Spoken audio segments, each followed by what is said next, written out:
요한계시록 11장 15절 말씀. 요한계시록 11장 15절 말씀. 일곱째 천사가 나팔을 불매 하늘에 큰 음성들이 나서 이르실 때 세상 나라가 우리 주와 그의 그리스도의 나라가 되어 그가 세세토록 왕노릇 하시리로다 하니 아멘. 우리는 성경의 역사를 우리는 한마디로 구속사라고 얘기합니다. 구속사. 구속사는 죄악된 세상에서의 구출을 얘기하고 있어요. 하나님이 친히 너희를 구원하겠다는 약속이고 성취임을 우리에게 보여주는 역사가 구속사입니다. 그래서 구속사는 하나님, 살아계신 하나님의 영으로서 하신 일을 우리는 구속사라고 표현합니다. 성경은 구속사로 기록이 되어졌다는 거예요. 구속사. 그래서 성경은 끊임없이 내가 너희를 구원하여 내가 약속한 땅으로 너희를 인도하겠다는 것이 성경에서 구약에서부터 나타내고 있던 하나님의 약속의 내용들이 담겨져 있다는 거죠. 하나님의 약속, 성취, 이것이 성경에 고스란히 기록이 되어져 있습니다. 그래서 우리는 성경을 읽을 때에 이 구속사적인 내용으로 이해하지 않으면 정말 하나님이 말씀하시고자 하는 그 내용과는 사뭇 다르게 우리는 해석이 되어질 수밖에 없다는 거죠. 그래서 성경은 일일이 제가 항상 강조하지만은 오직 예수 그리스도 이 구속사적인 해석으로 하지 않으면 안 된다는 거예요.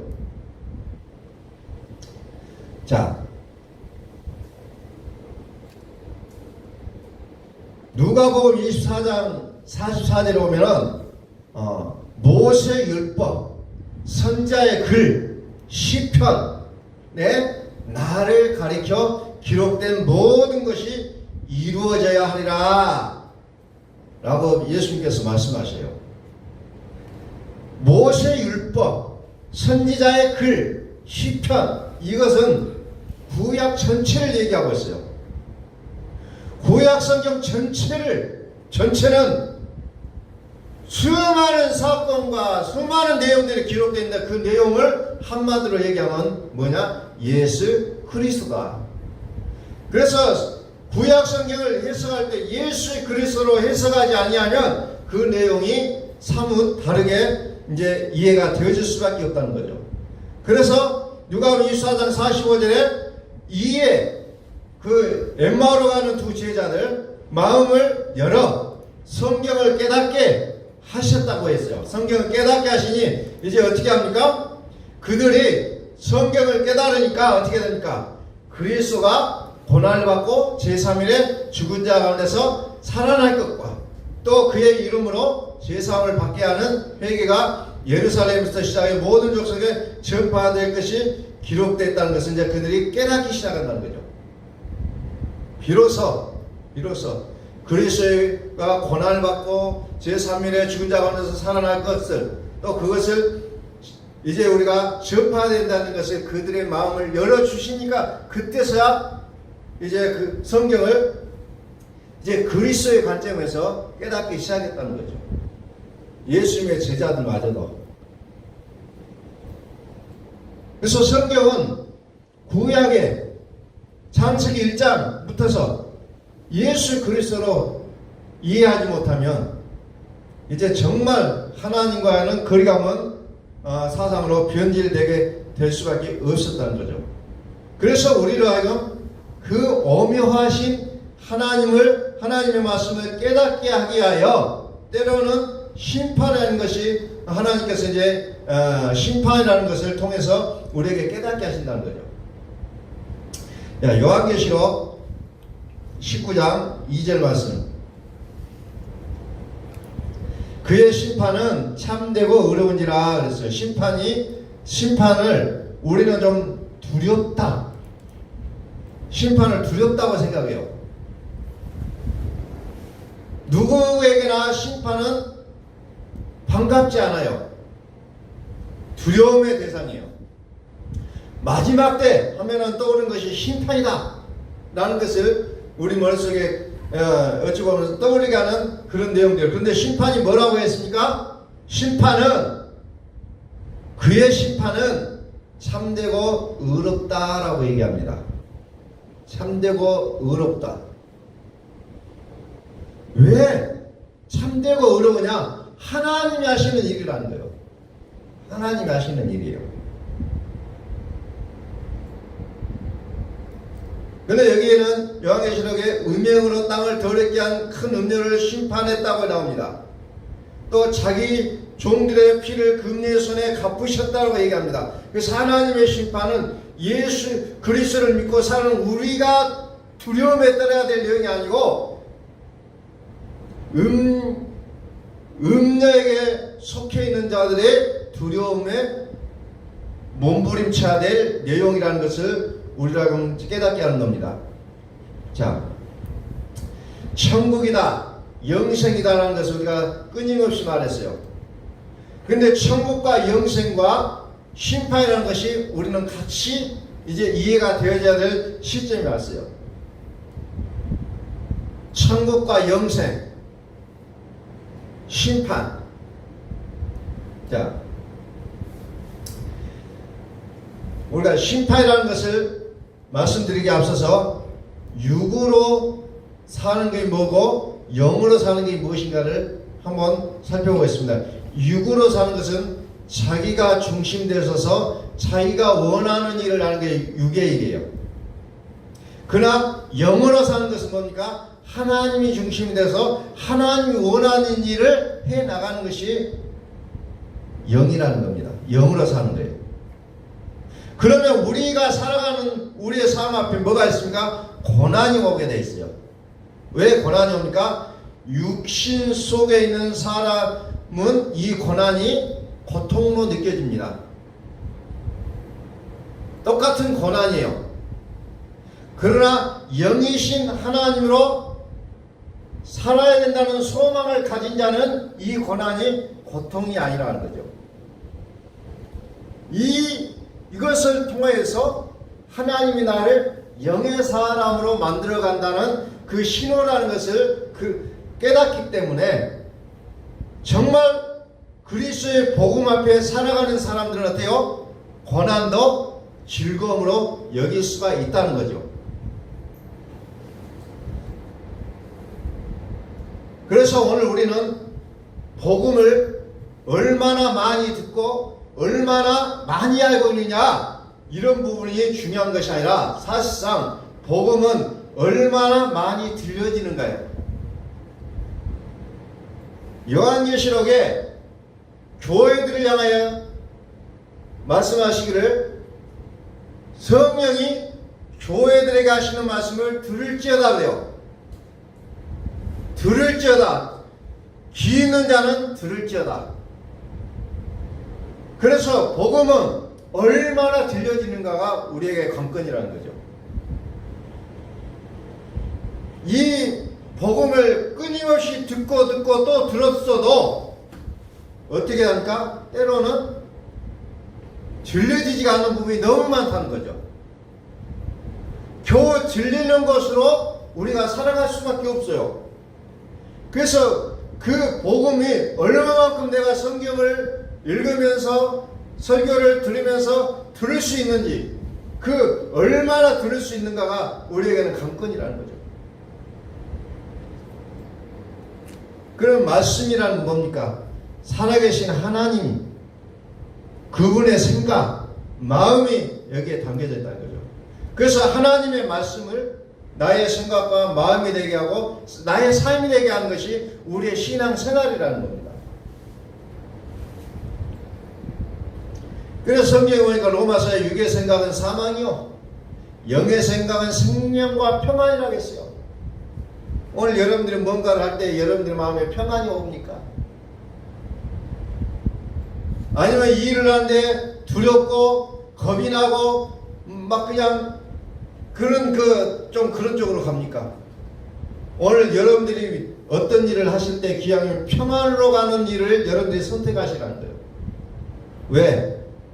영의 생각은 평안이라고 했잖아요. 평안. 영의 생각은 평안이에요. 육의 생각은 사망이라고 했습니다. 사망.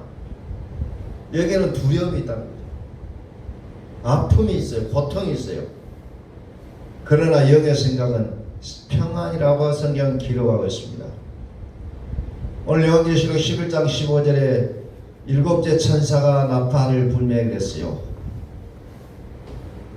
그래서 그게 뭡니까? 세상 나라가 우리 주와 그의 나라, 그의 그리스도의 나라가 되어라고 했어요. 오늘 우리는 이 땅을 살아가면서 우리는 어떤 사람은 세상 나라에 속해서 살아가는 사람인가 하면은 어떤 사람은 그리스도의 나라 속에서 살아가는 사람이라는 거죠. 오늘 우리는 그리스도의 나라에서 그리스도의 나라는 어떤 나라입니까? 하나님의 말씀이 나팔을 불매 말씀이 선포되는 그것이라는 거죠. 말씀이 있는 것이 말씀. 그래서 하나님의 신이 누구냐 했을 때 말씀이 있는 자가 신이라고 했어요. 요한복음에. 말씀이 있는 자에게 하나님이 신이라고 얘기하고 있다. 나팔, 하나님의 음성. 세상 나라가 그리스도의 나라가 되는 거죠. 나라는 천국이에요. 나라나 천국의 중심은 누구입니까? 그리스도에게 중심이 있다는 거죠. 그래서 그리스도가 새 세트로 왕노릇 하시겠다는 거예요. 그리스도의 나라가 되어 그가 새 세트로 왕노릇 하시리로다. 아멘. 왕노릇 하시리로다. 오늘 우리 삶에 누가 왕이 되었습니까? 그리스도가 왕이시라면 여러분의 삶은 비록 세상에 있지만 그리스도의 나라가 된 줄로 믿으시기 바랍니다. 그러나 우리는 그리스도가 내 안에 거하지 않는다면 우리는 예배를 드리고 있고 성경을 읽고 나의 믿음을 피력한다 할지라도 그의 삶은 세상 나라라는 거죠. 세상 나라. 이 심판도 누가 합니까? 그리스도가 한다는 거죠. 심판. 그래서 성경 전체는 예수의 그리스도에서 말씀하고 있다고 했습니다. 그리고 성경은 또한 천국과 영생을 이야기하고 있고 또 거기에 따르는 말로서 심판이라는 단어가 또 따라와죠. 심판은 누가 합니까? 그리스도가 하겠다는 거죠. 심판은 왜 생겨지냐? 내가 살고 있었던 인생에 대하여 하나님이 심판하시는 거예요. 먼저는 내 마음을 심판하신다는 거죠. 과연 네가 어떻게 사느냐? 혈과 육이 주인되어 살아가는 너의 모습을 하나님은 심판하겠다는 거죠. 혈과 육이 주인되어 살아가는 이 믿음의 토대를 무너뜨린 것이 심판이라는 겁니다. 이게 개인에게 적용되는 심판의 의미라는 거죠.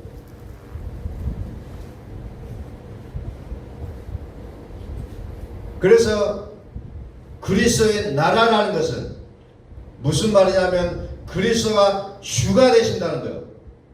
그리스도가 통치하시겠다는 거예요. 내가 원하는 대로 안 되기 때문에 우리는 힘이 든 거예요. 여러분들 서로 만나서 이야기해보면 뭐가 항상 어렵습니까? 항상 들려오니까 내 뜻대로 안 됐기 때문에 내가 힘들다고 얘기하면 누구나 마찬가지예요. 내 뜻대로 안 됐기 때문에. 빌립보서 2장 5절 말씀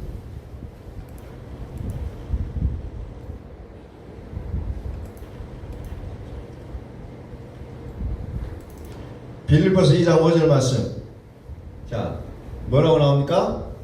너희 안에 이 마음을 품으라. 곧 그리스도 예수의 마음이니 그랬죠. 그리스도 예수의 마음. 그리스도 예수. 그리스도 예수. 이것을 로마서 8장 2절은 뭐라고 합니까? 생명의 성령이라고 얘기합니다.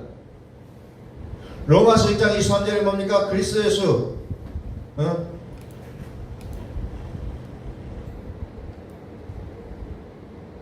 자, 6장 24절에 죄에서 같은 사망이 하나님의 은사는 그리스도 예수 우리 주 안에 있는 영생이라 그랬어요. 그리스도 예수 영생. 그리스도 예수 안에 있는, 그리스도 예수 안에, 예수 우리 주 안에 있는 영생. 영생. 영생이라는 말이 그리스도 예수 안에 있다는 거예요. 그러니까 나는 영생을 소유했다는 건 뭡니까? 그리스도가 상관이 있다는 거예요. 그리스도가 떨어뜨려서 영생을 생각할 수가 없는 겁니다. 왜? 영생은 그리스도 안에 있다고 표현되고 있잖아요. 그리스도 예수, 우리는 그를 주님이라고 불러요. 그래서 그분을 마음에 품으라 하겠어요. 왜 마음에 품으라? 그 말은 무슨 말이냐? 영원히 살아주시겠다는 약속이라는 거예요. 영원히 살아주겠다. 그래서 순간순간이 그리스도가 주인이 되는 삶을 우리가 살아야 된다는 거죠. 순간순간이 그리스도가 주인이 되어야 된다는 거죠. 어떤 상황과 여건과 조건이 있어요. 우리 삶에는 항상 그럴 수밖에 없는 어떤 상황들이 다 있어요. 그러나 그리스도 예수를 중심으로 사느냐, 세상 나라의 중심으로 사느냐라는 내용은 바로 그 순간에 보여지게 되어 있다는 거죠. 나를 인정하고 나를 세워주는 그런 삶을 살아갈 것이냐, 아니면 그리스도가 영광을 받으시는 그런 삶을 살아갈 것이냐. 이것을 우리가 순간순간 우리는 그 기로에 서 있다는 거죠. 순간순간 나를 인정해 줄 때 좋아하지 말고 그리스도가 영광 받으신 것을 우리는 항상 기뻐하고 즐거워하실 수 있는 믿음이 있어야 된다는 겁니다. 내 안에서 살아계신 그리스도, 그분만이 선이 되어야 되는데 우리는 어떻게 합니까? 끊임없이 내가 선이 돼서 옳고 그름을 판단하고 시시비비를 갈라내고 우리는 끊임없이 나라는 것을 앞세우게 됐다는 거죠. 나를 인정하면 기분이 좋고 나를 인정하지 않으면 기분이 나쁘게 되어 있는 것이 우리 육의 삶이라는 거죠. 그러나 다니엘은 어떻게 합니까? 그리 아니하실지라도라는 신앙을 갖고 있습니다. 그리 아니하실지라도, 내가 인정받지 않고 내가 원하는 것이 되지 않을지라도 하나님이셨군요 라고 고백할 수 있는 우리의 고백들이 될 수 있기를 예수 그리스도의 이름으로 축원합니다. 왜? 우리는 사나 죽으나 주의 것이라고 고백한 자들 아니에요. 그런데 좋을 때는 나는 그리스도의 것입니다고 얘기하고 내 뜻이 관철되지 않을 때는 왜 이러시나이까? 그것은 우리의 반쪽짜리 믿음밖에 되지 않는다는 거죠. 매 순간순간이 그리스도가 주인이 되는 삶, 하나님은 그것을 원하고 계신다는 겁니다. 오늘 한번 질문을 하겠습니다. 지금의 주권이 누구에게 있습니까? 지금의 주권이 누구에게 있어요? 여러분들이 판단하고 결정할 때 그 주권을 어디에다가 두고 있습니까? 나의 살아온 경험, 내가 어떤 공부했던 그 내용들, 그것으로 여러분들이 결정한다면 아직도 나는 육의 사람이라는 거예요. 아직도 육의 사람이라는 거예요. 내가 왜 그렇게 아파해야 됩니까? 육의 삶을 살고 있기 때문에 아픔이 올 수밖에 없다는 거예요. 내가 주인되어 원하는 삶이 있기 때문에 쉼이 없고 자유가 없고 고통만 있는 그런 우리의 삶을 살아가고 있다는 겁니다.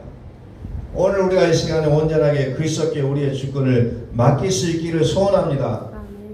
맡기셔야 돼요. 항상 살으시는 하나님의 주권, 우리는 이것을 부르짖어야 된다는 겁니다. 로마서 1장 23절에 죄의 삭은 사망이요 하나님의 은사는 그리스도 예수 주 안에 있는 영생이라 했어요. 그리스도 예수 우리 주 안에 있는 영생은 내 안에 주님이 얼마나 살아주시느냐, 그 내용이 영생이라는 겁니다. 그래서 우리가 이 영생이 우리 마음에서 확장되어지려면 무엇이 필요하냐? 하나님의 심판이라는 것이 반드시 필요하게 되어 있다는 거죠. 하나님의 심판. 다시 이것을 다른 말로 얘기하면 내 안에서 주권의 회복이 우리는 영생이라고 생각하면 된다는 거죠. 내 안에서의 주님의 그리스도의 그 주권이 회복되는 것, 우리는 그것을 영생으로 볼 수 있다는 거죠. 영생. 다시 말씀드립니다. 심판, 마지막 때라고 생각하면 우리는 심판이라는 것을 연결시키는데 그 심판이 두렵냐? 대개의 경우 마지막 때를 얘기하면 심판을 얘기하고 심판은 두렵다고 얘기합니다. 그러나 이미 심판은 우리 마음에 하나님 먼저 하신다. 그 심판이 뭐라고 했어요? 육으로 살고자 하는 나의 모습을 철저하게 깨부순 게 심판이라는 거예요. 욥이 뭐라고 얘기합니까? 욥이 하나님이 사람에게 이 모든 일을 제3 행하시면 그래요. 이 모든 일이라는 게 뭐냐? 고난이요, 고난. 왜 고난을 제4, 제3 두 번, 세 번, 네 번 계속해서 왜 고난을 주시냐요? 이 고난을 통하여서 어떻게 됩니까? 생명의 빛을 보게 되기 때문에 하나님 우리에게 고난이라는 것을 준다는 것. 이게 심판이라는 거예요.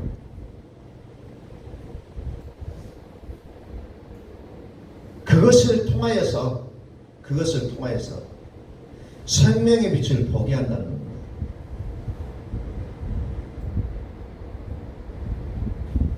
그래서 우리는 정말 영의 삶을 살고 내가 정말 그리스도의 믿음으로 살고자 할 때 나에게 상처를 주고 나를 괴롭게 하는 그들을 향하여 우리는 무엇을 해야 합니까? 우리는 이는 이로 눈은 눈으로 갚아버려야 될 것이냐? 용서하고 축복하시라는 거예요. 왜? 하나님이 나를 용서하셨거든요. 하나님 나에게 복을 주셨거든요. 그러니까 나를 향하여 돌을 던진 사람에게도 우리는 용서하고 축복할 수 있는 그 믿음의 소유자가 되어져야 된다는 겁니다. 이게 복음이라는 거예요.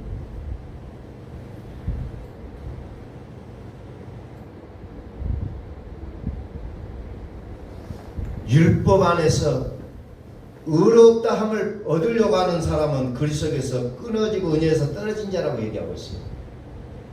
그래서 아무 상관이 없다는 거예요. 율법이 뭡니까? 실시비비라는 거죠. 옳고 그름을 그것으로 내가 살려고 할 때는 그리스도에서 끊어지고 은혜에서 떨어진 자로다. 그리스도와 아무런 상관이 없는 자가 되어버리고 만다는 거죠. 자, 스가랴서 4장 6절을 봅니다. 스가랴서 4장 6절. 그가 내게 대하여 이르되 여호와께서 스룹바벨에게 하신 말씀이 이러하니라. 만군의 여호와께서 말씀하시되 이는 힘으로 되지 아니하며 능력으로 되지 아니하며 주의 이름으로 귀신을 쫓아내고 주의 이름으로 능력을 행하며 주의 이름으로 병 고치고 이런 것으로도 되지 아니하고 오직 뭘로 되니까 나의 영으로 되느니라. 나의 영으로 되느니라. 구 성경에는 나의 신으로 되느니라 라고 되어 있어요. 나의 신으로 되느니라. 나의 영으로 되느니라. 나의 영으로 되느니라 그랬어요. 자, 무엇이 이게 된다는 거죠? 이거 지금 스가랴서는 성전을 건축하라 라는 내용이에요. 성전을 건축하는데 너희는 너의 힘으로 되지 않고 능력으로 되지 않고 뭘로 되니까 나의 영으로 된다라고 얘기합니다. 성전 건축하라 하나님 명령하시고 그들의 힘으로 하기를 원하지 않았죠. 자, 그럼 뭘로 해야 되냐? 하나님의 영으로. 하나님의 영은 뭡니까? 표적과 기사로 하는 것이 아니라 그리스도로 성전은 세워진다는 거죠. 그리스도. 그래서 마태복음 24장 24절에 표적과 기사가 있을지라도 그리스도가 여기 있다고 할지라도 어째요? 수많은 거짓 선자들이 일어나서 미혹한다 할지라도 가지 말라는 거예요. 가지 말라. 그걸로 세워지는 거 아니다. 표적과 기적으로 그리스도의 나라가 세워지는 거 아니다. 가지 말라. 그래서 요한계시록 21장 23절에 보니까 햇빛도 달빛도 없다고 했어요. 필요 쓸데없다. 그래서 모든 인간의 어떤 것들을 다 걷어내버리는 모습을 보여주고 있다는 거죠. 자, 학개서 1장을 봅니다.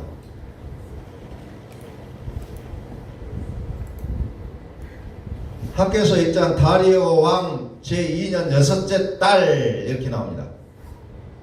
스가랴서는 다리오 왕 제2년 8째 달 이렇게 나와요. 같은 왕의 시대에 같은 내용으로 부름을 받은 선지자가 두 사람이 나오는 거죠. 학개와 스가랴. 그러면서 쭉 봅니다. 학개서 1장 4절 이 성전이 황폐하였거늘 하나님이 성전이 황폐됐다. 너희가 이때 판벽한 집에 거주하는 것이 옳으냐. 황폐해져가지고 어떻게 하냐면 판벽한 집이 뭐예요? 판자집. 판자로 만든 옛날에 서울에 판자촌이 있었죠. 판자로 지어놓은 집에서 사는 것이 옳지 않냐. 응? 그러면서 뭐라고 얘기합니까? 이제 그러므로 이제 만군의 여호와가 이같이 말하노니 너희는 너희의 행위를 살필지니라. 이제 너희의 모습을 보라는 거예요. 황폐해졌고 판잣집에 거주하는 것이 과연 옳은 것이냐. 그러면서 너희가 많이 뿌릴지라도 수확이 적으며 먹을지라도 배부르지 못하며 마실지라도 흡족하지 못하며 입어도 따뜻하지 못하며 일꾼이 싹쓸 받아도 그것을 구멍 뚫어진 전대에 넣음이 되느니라. 그러니까 만족이 없고 먹어도 배고프고 뭐 심어도 나지도 않고 돈을 벌어도 그냥 주머니가 다 뚫려버린 것처럼 돈을 넣으면 다 없어져 버려요.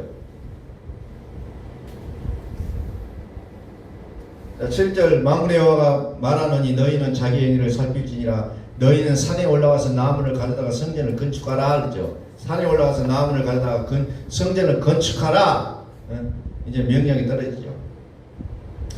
자, 황폐했다는 내용이 6절의 내용이에요. 우리 인간의 삶에 이게 황폐한 거예요. 이게 뭔가 하는 보람이 있어야 돼. 보람이 없다는 거예요. 이게 황폐한 삶입니다. 보람이 도대체 없어요. 보람이.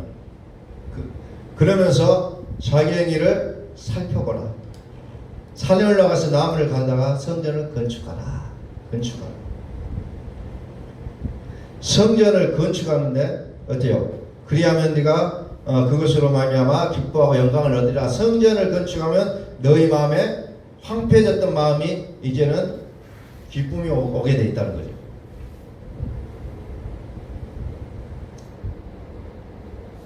그런데 이 성전을 건축하는데 나무를 가다가 건축하는데 어때요? 너의 힘으로 되지 않고 능력으로 되지 않고 뭘로요? 나의 영으로 되느니라. 나의 영으로 되느니라.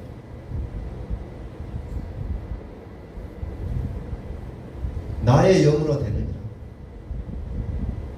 나의 영은 뭐예요? 하나님의 영은 그리스도. 그리스도가 성전을 세워주신다는 거예요.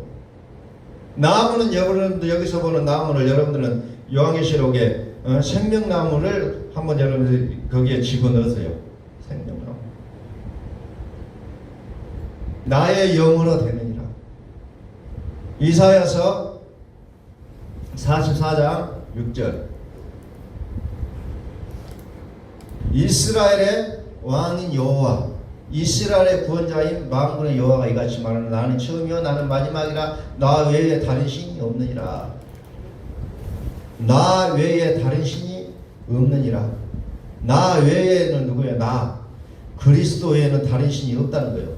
내가 영원한 백성을 세운 이후로 나처럼 외치며 알리며 나에게 설명할 자가 있느냐 하거든 될 일과 장차 올 일을 그들에게 알릴지어다. 너희는 두려워하지 말며 겁내지 말라. 내가 예로부터 너희에게 듣게 하지 아니하였느냐 알리지 아니하였느냐. 너희는 나의 증인이라. 나 외에 신이 있겠느냐. 과연 반석 없나니 다른 신이 있음을 내가 알지 못하느니라. 나 외에 신이 있겠냐. 과연 반석이 없나니. 반석이라는 말을 끄집어내서 그리스도로 연결해가는 모습을 우리는 여기서 본다는 거죠. 그리스도가 주인된 믿음으로 가면 모든 것이 보이게 되어 있다는 거예요. 그러나 내가 주인되어서 살아가는 삶에는 항상 어때요? 긴 터널이라는 거죠. 끝이 나오지 않는 긴 터널. 그러나 그리스도가 주인되었을 때는 바로 답이 나온다는 겁니다. 그래서 성경은 이 반석을 뭘로 해석을 하냐. 고린도서 10장 4절에도 홍해를 건너고 이스라엘 사람들 광야에서 반석을 치니 물이 나와서 그 물을 마셨다. 그런다. 그 반석은 곧 그리스도라고 사도 바울이 친절하게 해석을 해놓고 있어요. 다시 아껴서 1장 8절 봅니다. 너희는 산에 올라가서 나무를 갈다가 성전을 건축하라. 그리하면 내가 그것으로 말미암아 기뻐하고 또 영광을 얻으리라. 여호와가 말하였느니라. 너희가 많은 것을 받았으나 도리어 적었고 너희가 그것을 집으로 가져갔으나 내가 불어버렸느니라. 나 만군의 여호와가 말하노라. 이것이 무슨 까닭이냐. 내 집은 한패에 쓰되 너희는 각각 자기의 집을 지키하여 빨랐습니다. 자기를 위해서는 자기의 육을 위해서는 정말 민첩하게 움직이는데 하나님의 집을 짓는 데는 둔했다는 겁니다. 하나님의 집을 짓는 이것을 이제 다리오 왕 시대의 백성들에게 지금 하나님이 말씀하십니다. 그러므로 너희로 말미암아 하늘은 이슬을 그쳤고 땅은 사물을 그쳤습니다. 내가 이 땅과 산과 곡물과 새 포도주와 기름과 땅의 모든 소산과 사람과 가축과 손으로 수고하는 모든 일에 한계를 들게 하였느니라 그랬어요.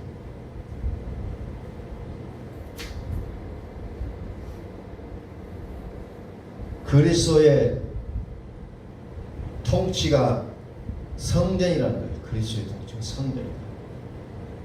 그래서 요한계시록에 교회도 어찌 보면은 좀 아직 가야 될 길 남아있는 모습으로 기록이 되어 있는 거예요. 자, 그리스도 예수 안에 있는 영생이라고 했어요. 성전 건축이 어떤 것이냐? 그리스도가 통치하는 나라가 되는 거예요, 사실은. 그래서 아까도 계속 말씀드려서 성경은 구속사라고 했어요. 그래서 우리는 주의 일을 하는 것이 목적인가, 선교가 목적이냐, 기도가 목적이냐, 이런 것들을 우리가 쭉 생각해 보면은 이것들이 해야 됨에도 불구하고 진짜 핵심이 따로 있었다는 거죠. 그것은 그리스도를 세워가는 일들이라는 거죠. 이 모든 것들이 그 일을 위하여 필요한 내용들이었다는 거죠. 그런데 우리는 이 일에 모든 초점과 관심과 모든 것이 딱 멈춰버려서 그리스도를 깨닫지 못하는 것에 대한 안타까움을 학교에서가 이야기하고 있는 거죠. 여러분, 선교가 얼마나 중요합니까? 기도하지 않으면 그리스도인이 아니라고 말할 정도로 기도가 중요해요. 또 사역이 중요해요. 다 이것들이 필요하고 이것들을 해야만 되는데도 불구하고 우리는 그리스도 예수 안에 영생이 위하여 이것들이 필요했음을 우리는 기억해야 된다는 거죠. 산에 올라가 나무를 가져다가 성전을 건축하라. 이는 힘으로 되지 않냐고, 능력으로 되지 않냐고, 뭘로 되냐? 나의 영으로 되느니라. 나의 영으로 되느니라. 나의 영으로만이 가능하다는 거죠. 나의 영으로만.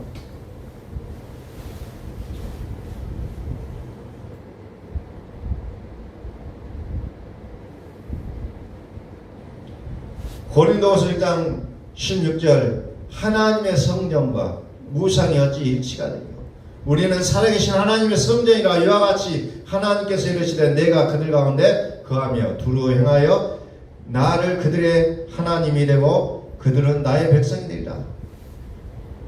우리는 살아계신 하나님의 성전이라. 하나님의 성전이라고 했을 때 이것은 그리스도의 나라, 그리스도가 나의 주권이 됐다는 거예요. 그리스도가 나의 주권이 됐다. 그런데 황폐해졌다. 너의 행위가 엉망진창이다. 그래서 스가랴서 2장 7절을 또 봅니다. 이거 보니까 참 기가 막혀요. 바벨론 성에 거주하는 시온아 이제 너는 피할지니라. 시온아 이거 믿는 사람이요. 그런데 그 믿는 사람은 어디에 있어요? 바벨론 성에 있다는 거죠. 바벨론 성에 거하고 있다는 거죠.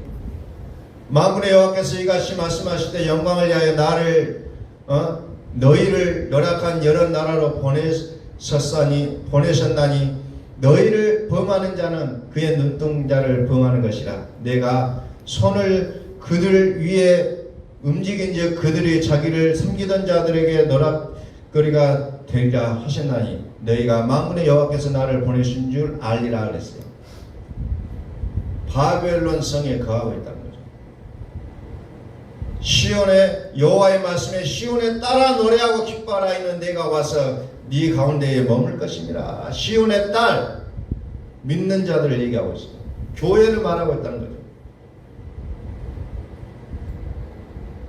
그래서 나무로 성전을 건축하라 그랬죠. 나무는 그냥 피상적으로 우리가 그냥 1차적으로 나무를 생각할 수 있어요. 그러나 이걸 또 더 이제 계시록적으로 생각하면 생명나무를 보면서 우리는 그리스도라고 얘기하죠. 그리스도로 성전을 건축한다는 거죠.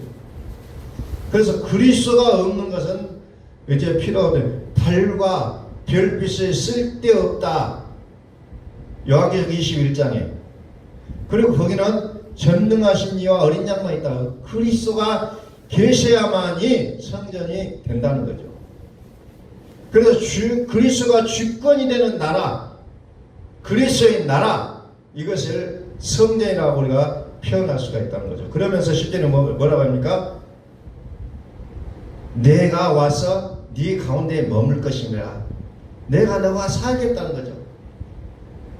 내가 너와 함께 살겠다. 그러면 11절에 뭐라 합니까? 나를 보내신 줄 너희가 알리라. 알게 된다는 겁니다.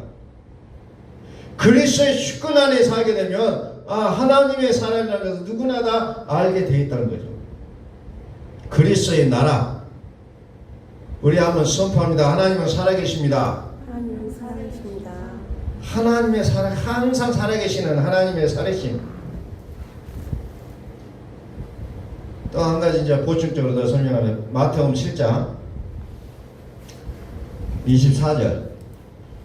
그러므로 누구든지 나의 이 말을 듣고 행하는 자는 23절에 보니까 그때에 내가 그들에게 밝히 말하되 그때는 언제요? 22절을 나왔죠.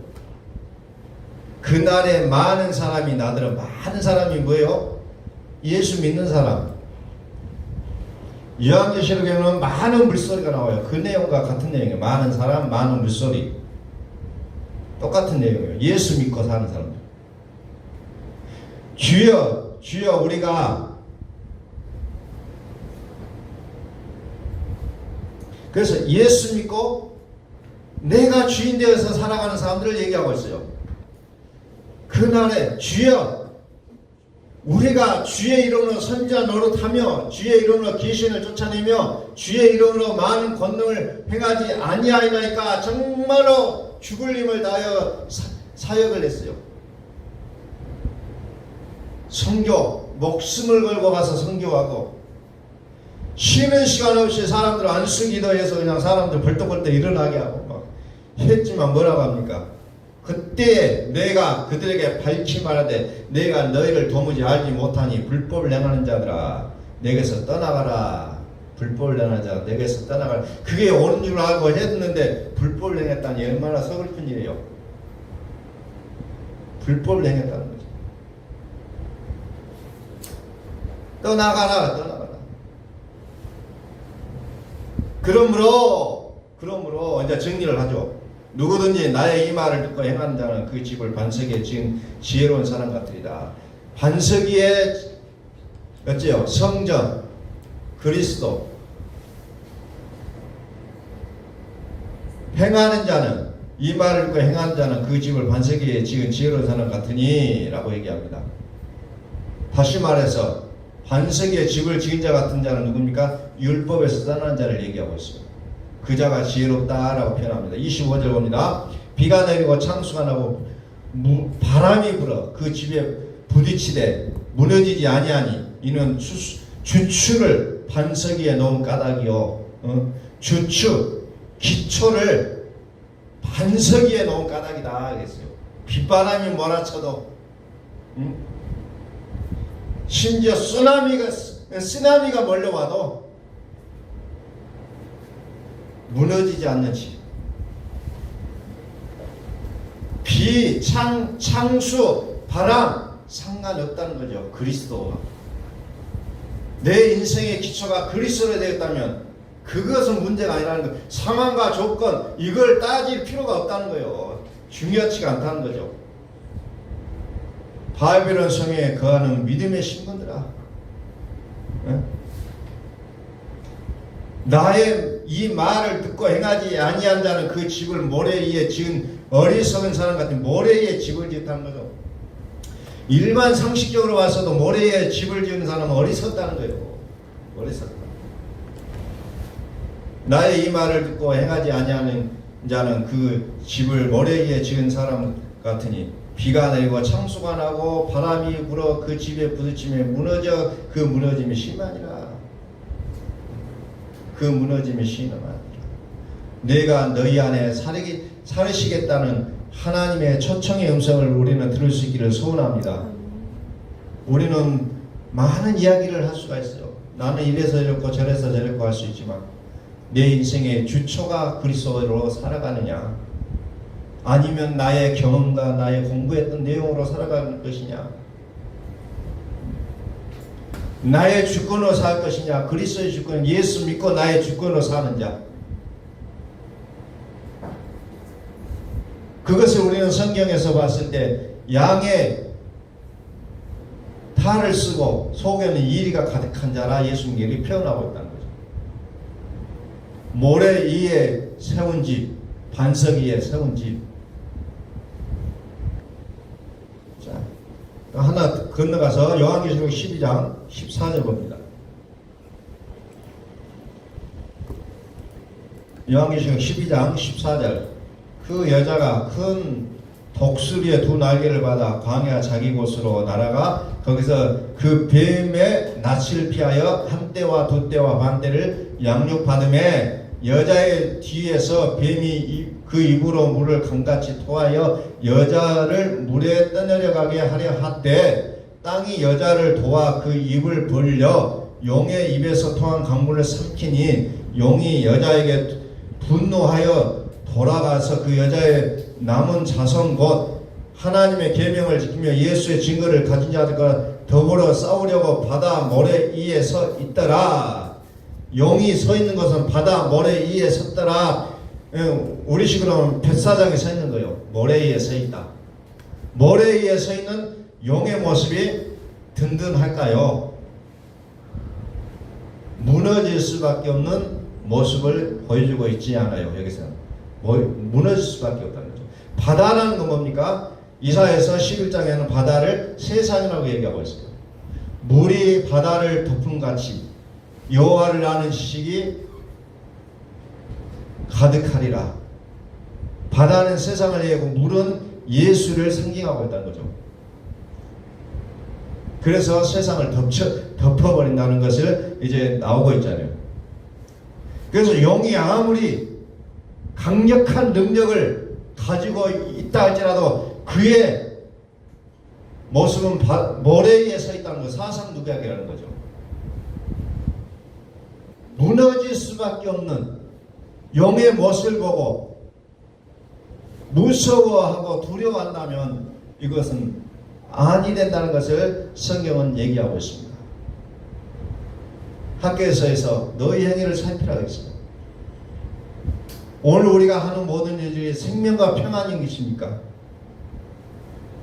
고린도후서 6장 1절을 보면서 말씀을 마치겠습니다.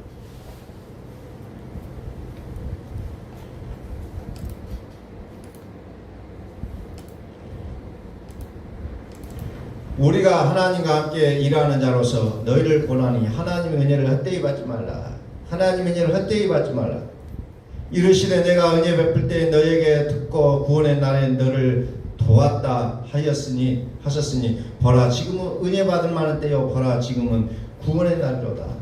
은혜의 때가 차야 그들이 구원을 보게 된다는 겁니다. 은혜의 때가 차야 돼요. 그래서 내가 왜 안 되지가 아니라 은혜의 때를 계속해서 채워가는 우리의 모습이 있어야 된다는 겁니다. 너의 행위를 살피라. 은혜의 때가 차야 된다는 겁니다. 예수는 더 좋은 언약의 보증자라겠어요. 오늘 우리의 믿음이 이렇게 좋은 믿음을 가지고 있음에도 불구하고 우리는 다른 것을 흔들고 있다는 거죠.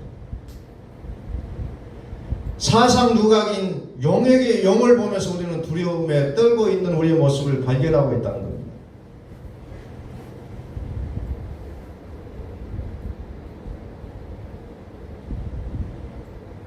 죄의 삭은 사망이요 하나님의 은사는 그리스도 예수 우리 주 안에 있는 영생이라고 했어요. 우리 주 안에 있는 영생, 우리 주 안에 있는 영생을, 그래서 우리는 그리스도를 붙잡으시라는 거예요. 그리스도의 믿음에까지 나가지 아니하면 우리의 믿음은 반의 믿음이라는 거죠. 완벽한 믿음이 되어지지가 않다는 거예요. 예수 그리스도 그 믿음의 자리까지 우리가 가야 된다는 거죠. 그래서 우리는 그 영생 안에 살아가는 우리에게는 생명과 평안이라고 했어요. 오늘 여러분들이 뭔가를 결정하게 될 때 여러분들의 마음에 평안이 오느냐라는 것이 어찌 보면 굉장히 중요합니다. 불안하고 할 때는 우리가 멈춰 서야 돼요. 마음에 평안이 있을 때 우리는 그 일을 하셔도 된다는 거죠. 마음의 평안, 생명과 평안이니라. 생명과 평안. 그래서 오늘 우리가 그리스도의 나라가 내 안에서부터 회복되어지는 그런 은혜를 우리가 경험하며 날마다 그리스도의 주권을 인정하면서 나의 생각이 앞서는 것이 아니라 오직 그리스도의 마음을 품었을 때 하나님이 나를 친히 이끌어 가신다는 사실을 우리는 기억하시면서 오늘 그리스도 예수의 마음을 품는 우리의 모습들이 되어지시기를 예수 그리스도의 이름으로 축원합니다.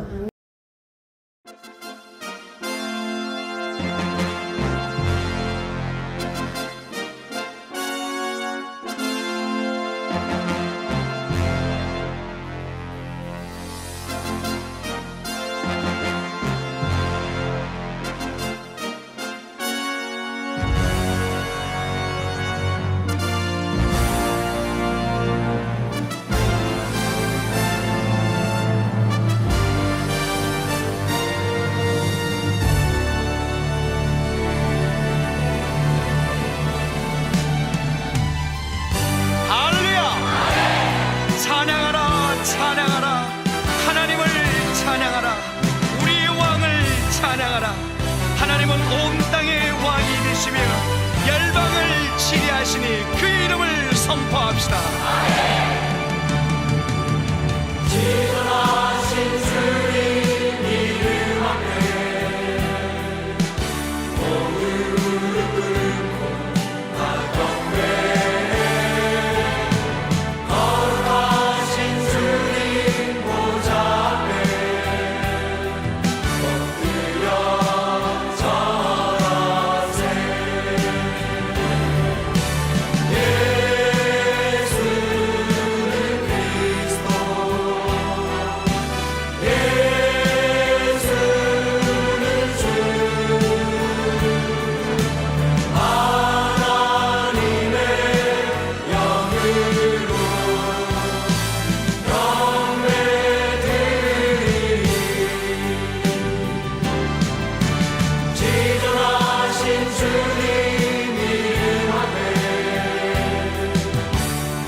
고백합시다.